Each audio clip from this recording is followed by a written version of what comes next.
गीता जी का छठा अध्याय।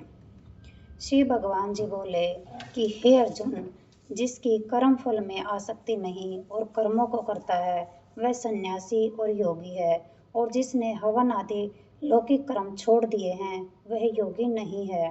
हे अर्जुन, जिसको सन्यासी कहते हैं उसी को कर्म योगी जानो, क्योंकि संकल्पों के त्याग किए बिना कोई योगी नहीं हो सकता। जो मुनि योग प्राप्ति की इच्छा रखते हैं उनके लिए उनका साधन कर्म ही है, और उनके योगी होने पर उनका ज्ञान पूर्ण होने का साधन उनके चित्त का समाधान है। जब मनुष्य विषयों और कर्मों की आसक्ति से छूट गया और वासनाओं को उसने त्याग दिया, उसी समय वह योगारूढ़ कहा जाता है। जिसने मन स्वाधीन कर लिया है वह अपना हितकारी है, और जिसने विवेक का त्याग किया है वह स्वयं ही अपना शत्रु है। मन को जीतने वाले शांत स्वभाव मनुष्य की आत्मा शीत उष्ण सुख दुख मान और अपमान इनके होने पर भी अत्यंत स्थिर रहती है।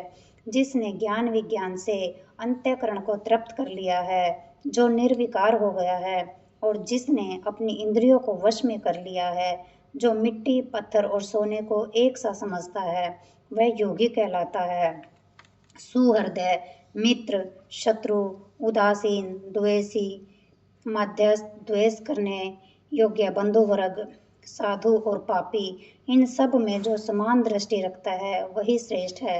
योगी पुरुष को मन और आत्मा को अपने वश में करके वासनाओं और समस्त प्रपंचों को त्याग कर एकांत स्थान में पहले कुश, उसके ऊपर मृगादिकों का चरम और उसके ऊपर वस्त्र बिछावे। स्थान ना तो बहुत ऊंचा ना बहुत नीचा हो, उसी पर मन को एकाग्र करके चित्त और इंद्रियों को रोक कर बैठना चाहिए।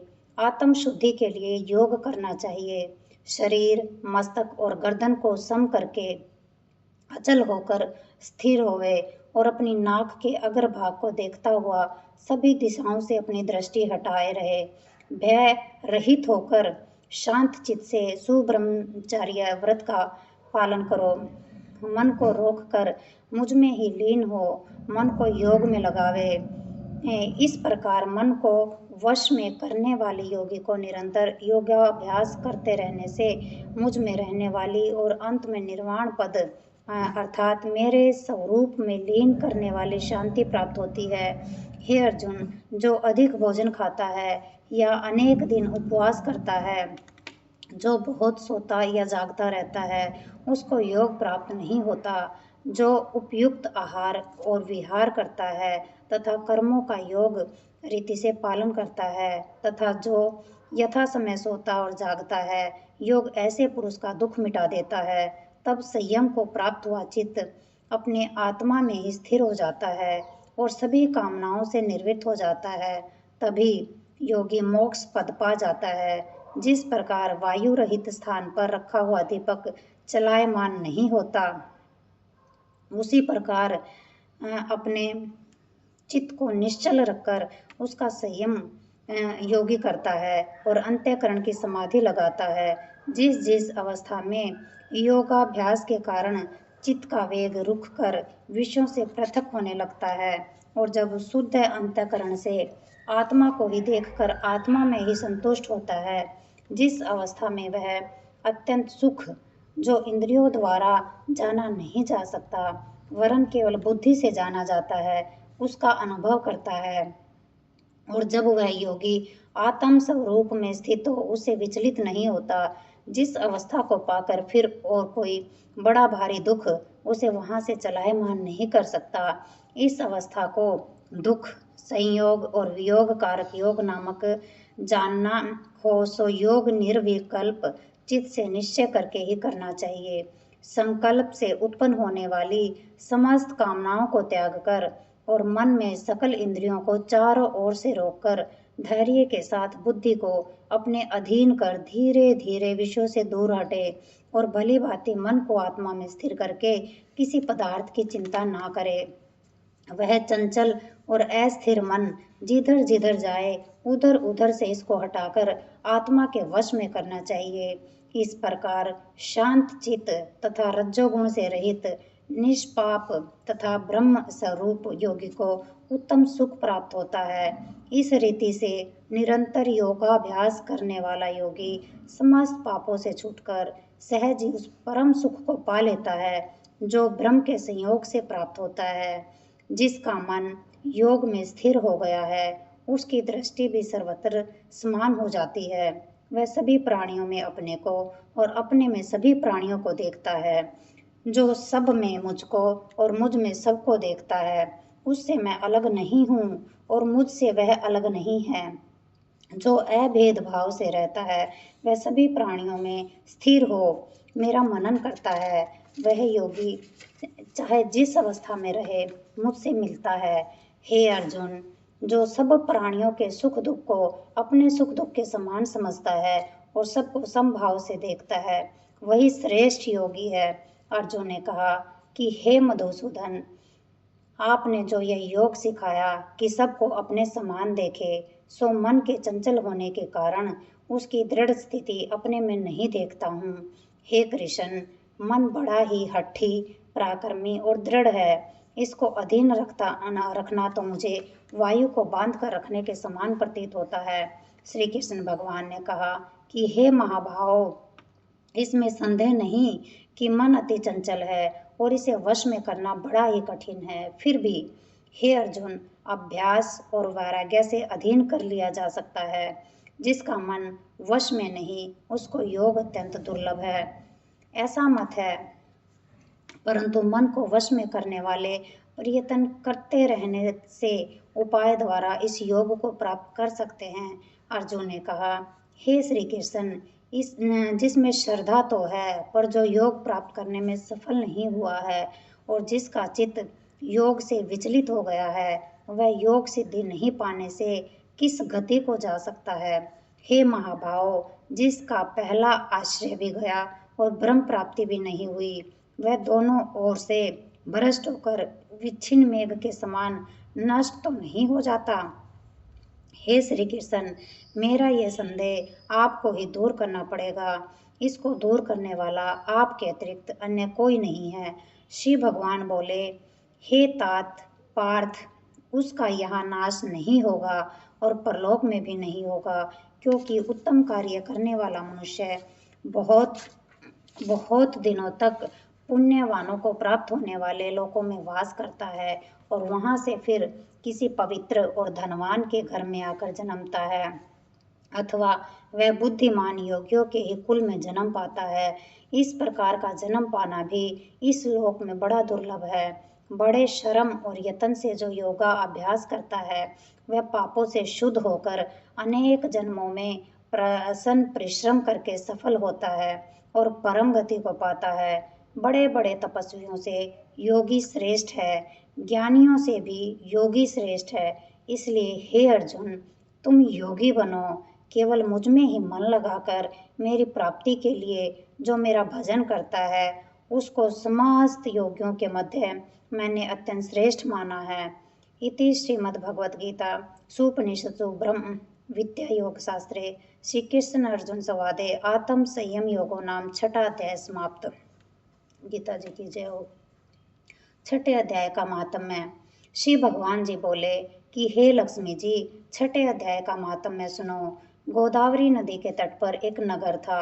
वहाँ एक जनश्रुति राजा बड़ा धर्मज्ञ था। एक दिन नगर में हंस उड़ते उड़ते आ निकले। उनमें से एक बैठते ही उतावला हो उड़ गया। तब नगर के पंडितों ने कहा कि हे हंस, तू ऐसा उतावला क्यों उड़ा है? क्या तू राजा जनश्रुति से भी पहले ही स्वर्ग को जाना चाहता है? तब उन पक्षियों में जो सरदार था उसने कहा, इस राजा से भी बढ़कर एक रैयक मुनि श्रेष्ठ है। वह बैकुंठ का अधिकारी होगा। बैकुंठ लोक स्वर्ग से भी ऊंचा है। तब राजा के मन में विचार आया कि मेरे से बड़ा पुण्य उसका होगा जिसकी ये हंस स्तुति कर रहे हैं।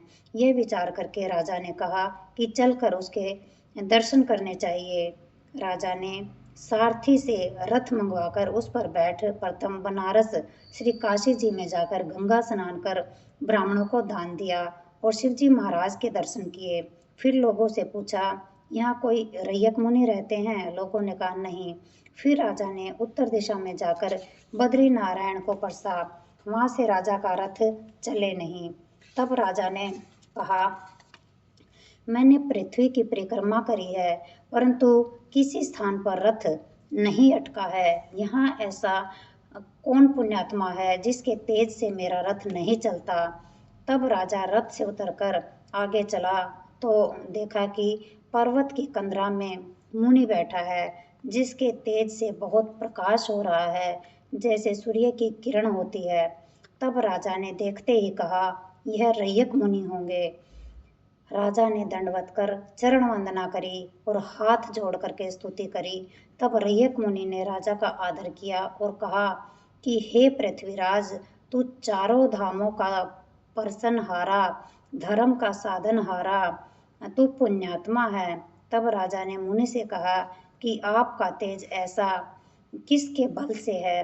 तब मुनि ने कहा कि हे राजन, मैं नित्य प्रति गीता जी के 6 अध्याय का पाठ करता हूँ। इस कंदरा में उसी का प्रकाश है। यह सुनकर राजा ने अपने पुत्र को बुलाकर कहा कि हे पुत्र, आज से तू राज्य कर, अब मैं तीर्थों को जाता हूँ। इतना कहकर राजा ने राज्य त्याग दिया और रैयत मुनि ने गीता जी के 6 अध्याय का पाठ आरंभ कर दिया। तब वह राजा भी पाठ करने लगा। एक दिन प्राणायाम करके दोनों ने देह त्याग दी। तब स्वर्ग से विमान आए और जिस पर बैठकर वे दोनों वैकुंठ को चले गए। जो गीता जी की आरती। जय गीता माता मैया, जय गीता माता, सुख करनी दुख हरनी तुमको जग गाता। ओम जय गीता माता, अज्ञान मोह ममता को छिन में नाश करे, सत्य ज्ञान का मन में तू प्रकाश करे। ओम जय गीता माता, शरण तेरी जो आवे, तेरी मति ग्रहण करे, पाप ताप मिट जावे, निर्भय भव सिंधु तरे। ओम जय गीता माता। रण क्षेत्र में अर्जुन जब शोकाधीर हुआ, कर्तव्य क्रम तज बैठा, बहुत मलिन हुआ। ओम जय गीता माता। तब कृष्णचंद्र के मुख से तुमने अवतार लिया, तत्व बात समझा कर उसका उद्धार किया। ओम जय गीता माता। शरीर जन्मते मरते, आत्मा अविनाशी, शरीर को दुख व्यापे, आत्मा सुख राशि। ओम जय गीता माता। अतः शरीर की ममता मन से त्याग करो, आत्म ब्रह्म को चीनो, उसे अनुराग करो। ओम जय गीता माता।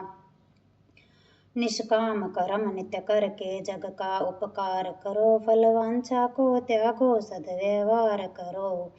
ओम जय गीता माता। मन को वश में करके इच्छा त्याग करो, निष्काम जग में रह के हरि से अनुराग करो। ओम जय गीता माता। यह उपदेश तेरे जो नर मन में लावे, भगवान भव सागर से वह क्यों ना तर जावे। ओम जय गीता माता। जय गीता माता मैया, जय गीता माता, सुख करनी दुख हरनी तुमको जग गाता। ओम जय गीता माता।